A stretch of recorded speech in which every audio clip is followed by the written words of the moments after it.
Caminho a Cristo. Capítulo 3. Mudança de rumo. Como pode alguém ser justo diante de Deus? Como pode o pecador ser justificado?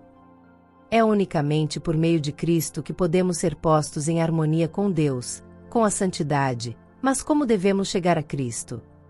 Muitos fazem hoje a mesma pergunta que fez a multidão no dia de Pentecoste, quando, convencidos do pecado, clamaram: Que faremos?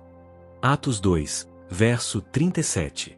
A primeira palavra da resposta de Pedro foi: Arrependei-vos. Atos 2, verso 38. Noutra ocasião, logo depois, disse: Arrependei-vos, e convertei-vos, para que sejam apagados os vossos pecados. Atos 3, verso 19.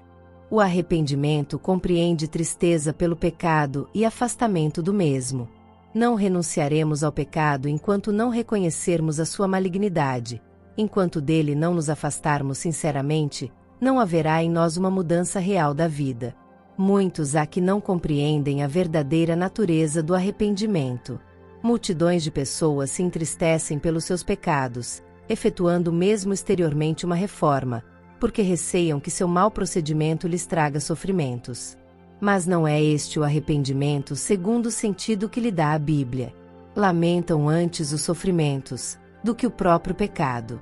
Tal foi a tristeza de Esaú quando viu que perderá para sempre o direito da primogenitura.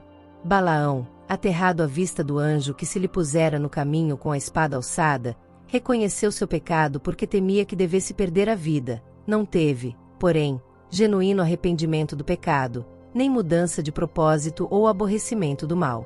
Judas Iscariotes, depois de haver traído seu Senhor, exclamou: Pequei, traindo sangue inocente. Mateus 27, verso 4.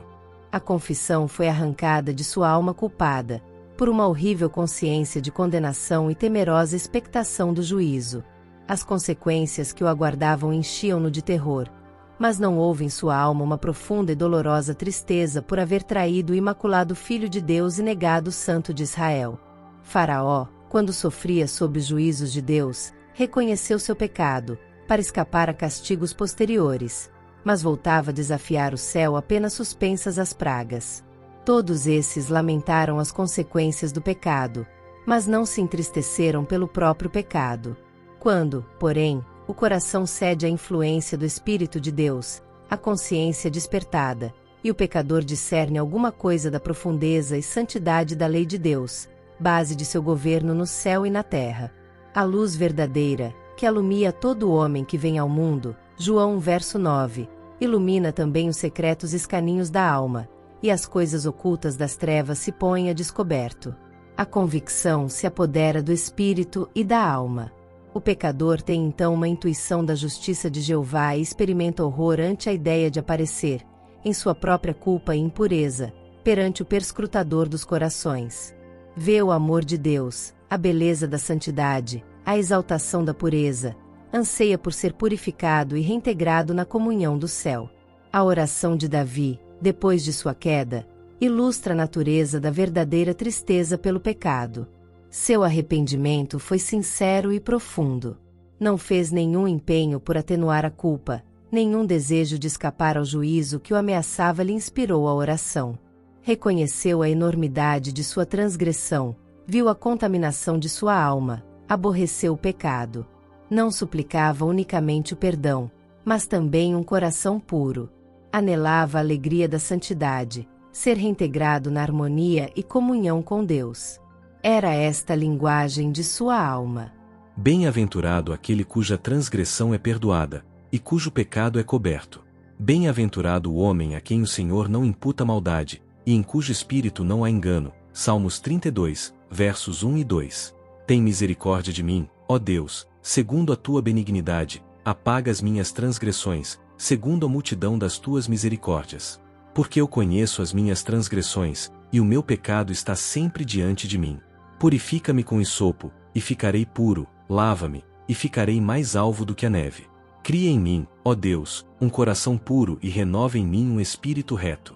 Não me lances fora da tua presença e não retires de mim o teu Espírito Santo. Torna a dar-me a alegria da tua salvação e sustém-me com um espírito voluntário. Livra-me dos crimes de sangue, ó Deus, Deus da minha salvação, e a minha língua louvará altamente a tua justiça. Salmo 51, versos 1, 3, 7, 10 a 12 e 14. Arrependimento como esse está além de nossas forças realizar. Só é obtido por meio de Cristo, que subiu ao alto e deu dons aos homens. Exatamente aqui está o ponto em que muitos erram, sendo por isso privados de receber o auxílio que Cristo lhes desejava conceder. Pensam que não podem chegar a Cristo sem primeiro arrepender-se e que é o arrependimento que os prepara para o perdão de seus pecados. É certo que o arrependimento precede o perdão dos pecados, pois unicamente o coração quebrantado e contrito é que sente a necessidade de um Salvador. Mas terá o pecador de esperar até que se tenha arrependido, antes de poder chegar-se a Jesus? Deve fazer-se do arrependimento um obstáculo entre o pecador e o Salvador? A Bíblia não ensina que o pecador tenha de arrepender-se antes de poder aceitar o convite de Cristo. Vinde a mim, todos os que estáis cansados e oprimidos, e eu vos aliviarei. Mateus 11, verso 28. É a virtude que emana de Cristo, que conduz ao genuíno arrependimento. Pedro elucidou este ponto em sua declaração aos israelitas, dizendo: Deus, com a sua destra, o elevou a príncipe e salvador, para dar a Israel o arrependimento e remissão dos pecados. Atos 5, verso 31.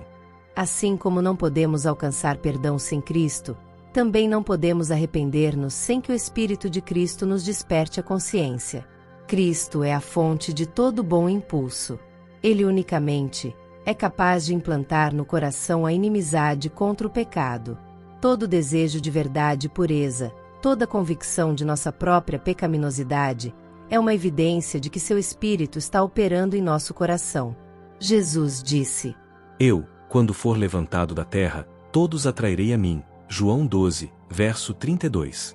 Cristo tem de revelar-se ao pecador como Salvador morto pelos pecados do mundo, e, ao contemplarmos o Cordeiro de Deus sobre a cruz do Calvário, começa a desdobrar-se ao nosso espírito o mistério da redenção, e a bondade de Deus nos leva ao arrependimento. Morrendo pelos pecadores, Cristo manifestou um amor que é incompreensível, e esse amor, ao ser contemplado pelo pecador, abranda-lhe o coração, impressiona-lhe o espírito e inspira-lhe a alma contrição.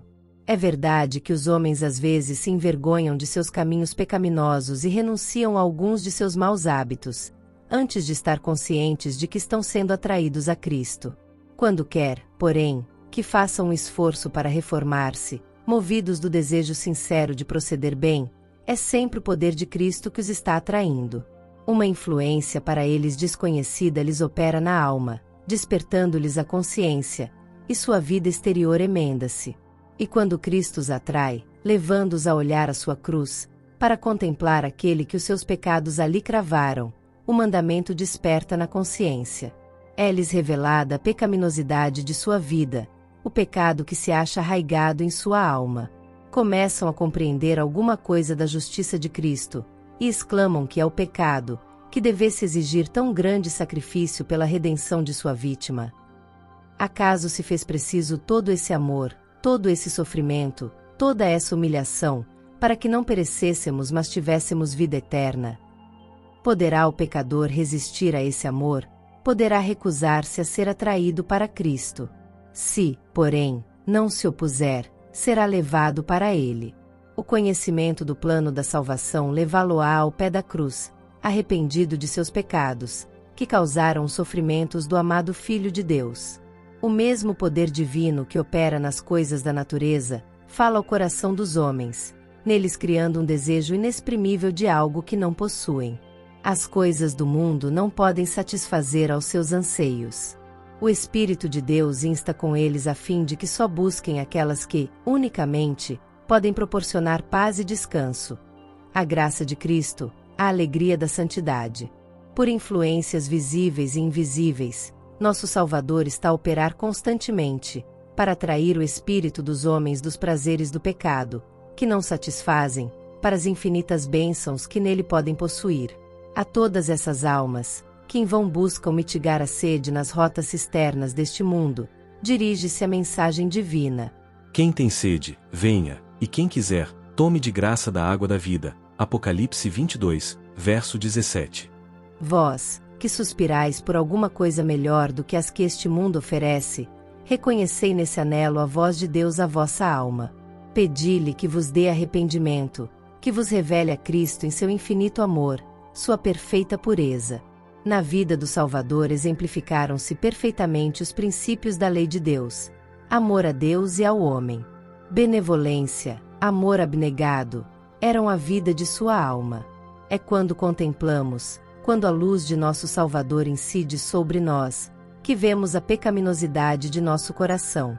É possível que nos tenhamos lisonjeado, como fez Nicodemos, com a ideia de que nossa vida tem sido justa, nosso caráter moral reto, julgando não termos necessidade de humilhar perante Deus o coração, como um pecador vulgar. Mas quando a luz de Cristo nos ilumina a alma, vemos quão impuros somos, discernimos o egoísmo dos nossos motivos, nossa inimizade contra Deus, que tem maculado todos os atos de nossa vida. Reconheceremos então que nossa própria justiça é na verdade como trapos imundos, e unicamente o sangue de Cristo nos pode lavar da mancha do pecado e renovar-nos o coração à sua semelhança. Um raio da glória divina, um vislumbre da pureza de Cristo que nos penetre na alma, tornará dolorosamente visível toda a mancha do pecado, pondo a descoberto a deformidade e defeitos do caráter humano. Torna patentes os desejos profanos, a infidelidade do coração, a impureza dos lábios. Os atos de deslealdade do pecador, invalidando a lei de Deus, expõe-se-lhe à vista e seu espírito se abate e aflige sob a influência perscrutadora do Espírito de Deus. Aborrece-se a si mesmo ao contemplar o puro, imaculado caráter de Cristo. Quando o profeta Daniel contemplou a glória que cercava o mensageiro celeste que lhe foi enviado, ficou dominado de um sentimento de sua própria fraqueza e imperfeição. Descrevendo o efeito da cena maravilhosa, diz ele: Não ficou força em mim, e transmudou-se em mim a minha formosura em desmaio, e não retive força alguma. Daniel 10, verso 8. A alma assim comovida odiará seu egoísmo, aborrecerá seu amor próprio, buscará, pela justiça de Cristo, a pureza de coração que está em harmonia com a lei de Deus e o caráter de Cristo.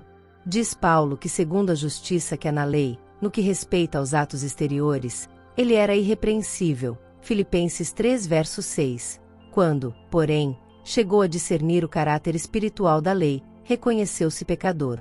Julgado pela letra da lei, segundo os homens a aplicam à vida exterior, havia se afastado do pecado, mas quando olhou as profundezas dos santos preceitos e se viu a si próprio como via Deus, prostrou-se, humilde, e confessou a culpa.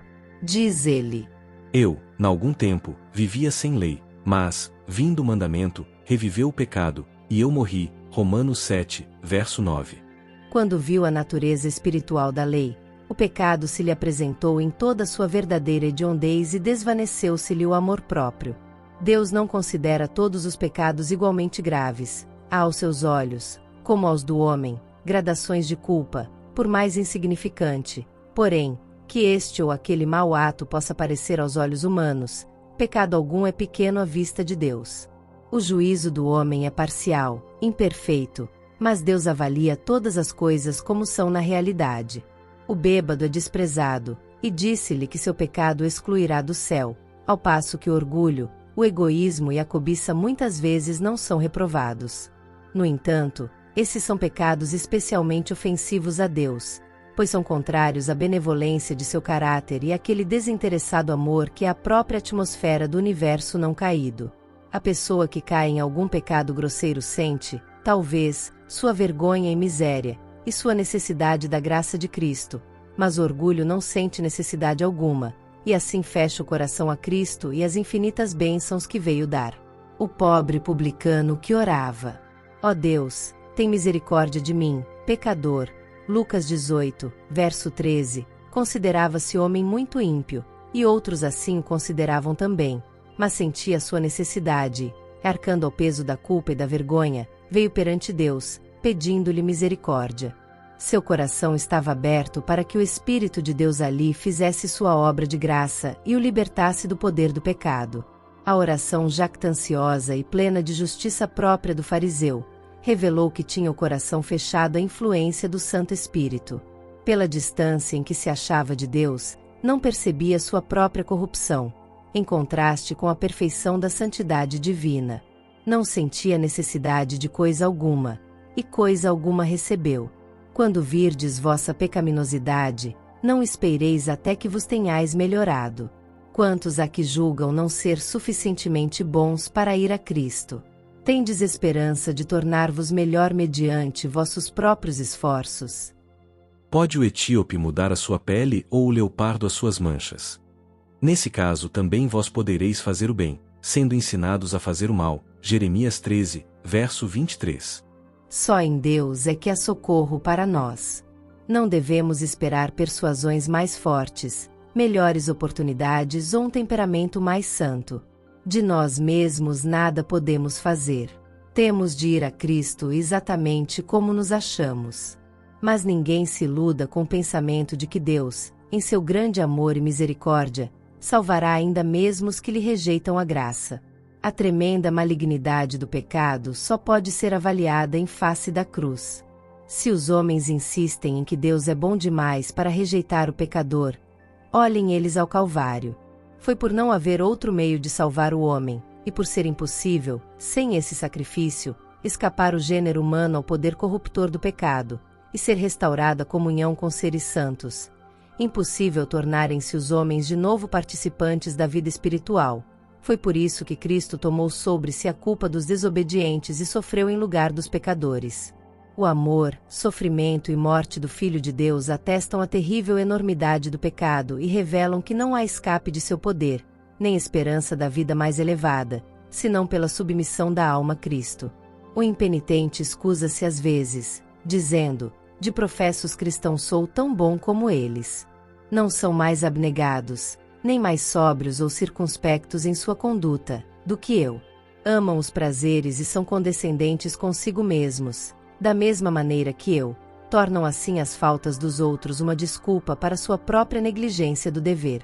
Mas os pecados e defeitos alheios não excusam a pessoa alguma, pois o Senhor não nos deu um modelo falível e humano. O imaculado Filho de Deus é que nos foi dado para exemplo, e os que se queixam do mau procedimento de professos cristãos são justamente os que deveriam apresentar melhor vida e mais nobre exemplo. Se tem tão elevado conceito do que deve ser o cristão, não será tanto maior o seu próprio pecado? Sabem o que é justo, todavia se recusam a fazê-lo. Guardai-vos da procrastinação. Não adieis a obra de abandonar vossos pecados e buscar, por Jesus, a pureza de coração. Nisto é que milhares e milhares têm errado, para sua perda eterna. Não me demorarei aqui sobre a brevidade e incerteza da vida, mas há um terrível perigo que não é compreendido suficientemente, em adiar atender a voz suplicante do Santo Espírito de Deus, preferindo viver em pecado, pois isto é o que é, na verdade, esse retardamento. Só com risco de infinita perda é que podemos condescender com o pecado, por pequenino que seja. O que nós não vencermos, vencer-nos-á a nós, operando a nossa destruição. Adão e Eva persuadiram-se de questão tão insignificante como fosse comer do fruto proibido, não poderiam resultar tão terríveis consequências como as de que Deus os avisara.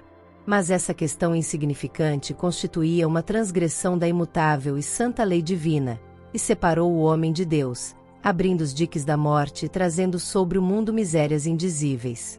Século após século tem subido da terra um contínuo grito de lamento, e toda a criação geme aflita, em resultado da desobediência do homem. O próprio céu sentiu os efeitos de sua rebelião contra Deus. O Calvário aí está como monumento do estupendo sacrifício exigido para expiar a transgressão da lei divina. Não consideremos o pecado coisa trivial. Cada ato de transgressão, cada negligência ou rejeição da graça de Cristo, recai sobre vós mesmos, endurece o coração, deprava a vontade, entorpece o entendimento, tornando-vos não só menos inclinados a ceder à terna súplica do Santo Espírito de Deus, como também menos capazes de o fazer. Muitos tranquilizam a consciência perturbada, com o pensamento de que poderão mudar o seu ímpio procedimento quando bem o quiserem, que podem acolher levianamente o convite da misericórdia e, contudo, não deixar de serem impressionados repetidamente. Julgam que, depois de haverem desprezado o Espírito da graça, depois de haverem posto sua influência do lado de Satanás, em um momento de terrível aflição poderão mudar sua vida. Mas isto não é tão fácil. A experiência, a educação de toda uma vida moldou o caráter de tal maneira que poucos aqui então desejam receber a imagem de Jesus. Um mau traço de caráter que seja, um só desejo pecaminoso, acariciado persistentemente, acabará neutralizando todo o poder do Evangelho. Toda condescendência pecaminosa fortalece a aversão da alma para com Deus. O homem que manifesta uma incredulidade obstinada ou uma astuta indiferença para com a verdade divina, está apenas colhendo aquilo que ele mesmo semeou. Em toda a Bíblia não existe advertência mais terrível contra o brincar com o mal do que as palavras do sábio, de que o pecador com as cordas do seu pecado será detido. Provérbios 5, verso 22. Cristo está pronto para libertar-nos do pecado, mas não força a vontade, e se pela persistente transgressão a própria vontade estiver inteiramente inclinada ao mal, e não desejarmos ser libertados, não querendo aceitar a sua graça, que mais poderá ele fazer? Nós mesmos nos destruímos, por nossa deliberada rejeição de seu amor. Eis aqui agora o tempo aceitável, eis aqui agora o dia da salvação. 2 Coríntios 6, verso 2. Se ouvirdes hoje a sua voz, não endureçais o vosso coração. Hebreus 3, versos 7 e 8. O homem vê o que está diante dos olhos, porém o Senhor olha para o coração. 1 Samuel 16, verso 7. Esse coração humano com suas emoções de alegria e tristeza em conflito, coração volúvel e extraviado, que serve de habitação a tanta impureza e engano. Ele lhe conhece os motivos, seus próprios intentos e propósitos. Ide a ele com vossa alma toda manchada como se acha. Como salmista, abri de par em par suas câmaras aos olhos que tudo veem, exclamando: Sonda-me, ó Deus, e conhece o meu coração, prova-me e conhece os meus pensamentos. E vê se há em mim algum caminho mau e guia-me pelo caminho eterno. Salmos 139, versos 23 e 24. Muitos adotam uma religião intelectual, uma forma de piedade, sem que seja purificado o coração. Seja a vossa prece: Cria em mim, ó Deus, um coração puro e renova em mim um espírito reto. Salmo 51, verso 10. Tratai sinceramente com vossa alma. Sede fervorosos e constantes, como se estivesse em jogo vossa vida mortal. Esta é uma questão que tem de ser resolvida entre Deus e vossa alma, e resolvida para a eternidade. Uma esperança, meramente suposta, demonstrar-se-á a vossa ruína. Estudai, com oração, a palavra divina. Ela vos apresenta, na lei de Deus e na vida de Cristo, os grandes princípios da santidade, sem a qual ninguém verá o Senhor. Hebreus 12, verso 14. Convence do pecado, revela claramente o caminho da salvação. Dai-lhe ouvidos, como a voz de Deus falando à vossa alma. Ao verdes a enormidade do pecado, ao vos verdes a vós mesmos tais quais sois, não vos entregueis ao desespero. Foi para salvar a pecadores que Cristo veio. Não somos nós os que devemos reconciliar a Deus conosco, mas, ó maravilhoso amor, Deus em Cristo está reconciliando consigo o mundo. 2 Coríntios 5, verso 19. Está procurando atrair, por seu terno amor, o coração de seus filhos erradios. Nenhum pai terrestre poderia ser tão paciente com as faltas e erros de seus filhos como é Deus com os que busca salvar. Ninguém poderia estar mais ternamente com o transgressor. Jamais lábios humanos dirigiram ao extraviado súplicas mais ternas do que ele. Todas as suas promessas, suas admoestações, não são senão suspiros de um amor inexprimível. Quando Satanás se chega a vós para vos dizer que sois grande pecador, erguei os olhos ao vosso Redentor, e falai de seus méritos. O que vos ajudará é olhar para a sua luz. Reconhecei vossos pecados, mas dizei ao inimigo que Cristo Jesus veio ao mundo, para salvar os pecadores. 1 Timóteo 1, verso 15, e que por seu inefável amor podereis ser salvos. Jesus dirigiu a Simão uma pergunta acerca de 2 devedores. Um devia ao seu senhor uma soma pequena, e o outro uma importância muito grande, mas perdoou a dívida a ambos. Cristo perguntou então a Simão qual dos devedores mais amara ao seu Senhor. Simão respondeu: Tenho para mim que é aquele a quem mais perdoou. Lucas 7, verso 43. Fomos grandes pecadores, mas Cristo morreu para que fossemos perdoados. Os méritos de seu sacrifício são suficientes para serem apresentados ao Pai em nosso favor. Aqueles a quem mais perdoou mais o hão de amar, e mais próximos de seu trono se hão de achar, para o louvar por seu grande amor e infinito sacrifício. É quando mais plenamente compreendemos o amor de Deus, que melhor reconhecemos a malignidade do pecado. Quando reconhecermos a extensão do cabo que para nós foi descido, quando compreendermos alguma coisa do infinito sacrifício que Cristo fez em nosso favor, o coração se desfará em ternura e contrição.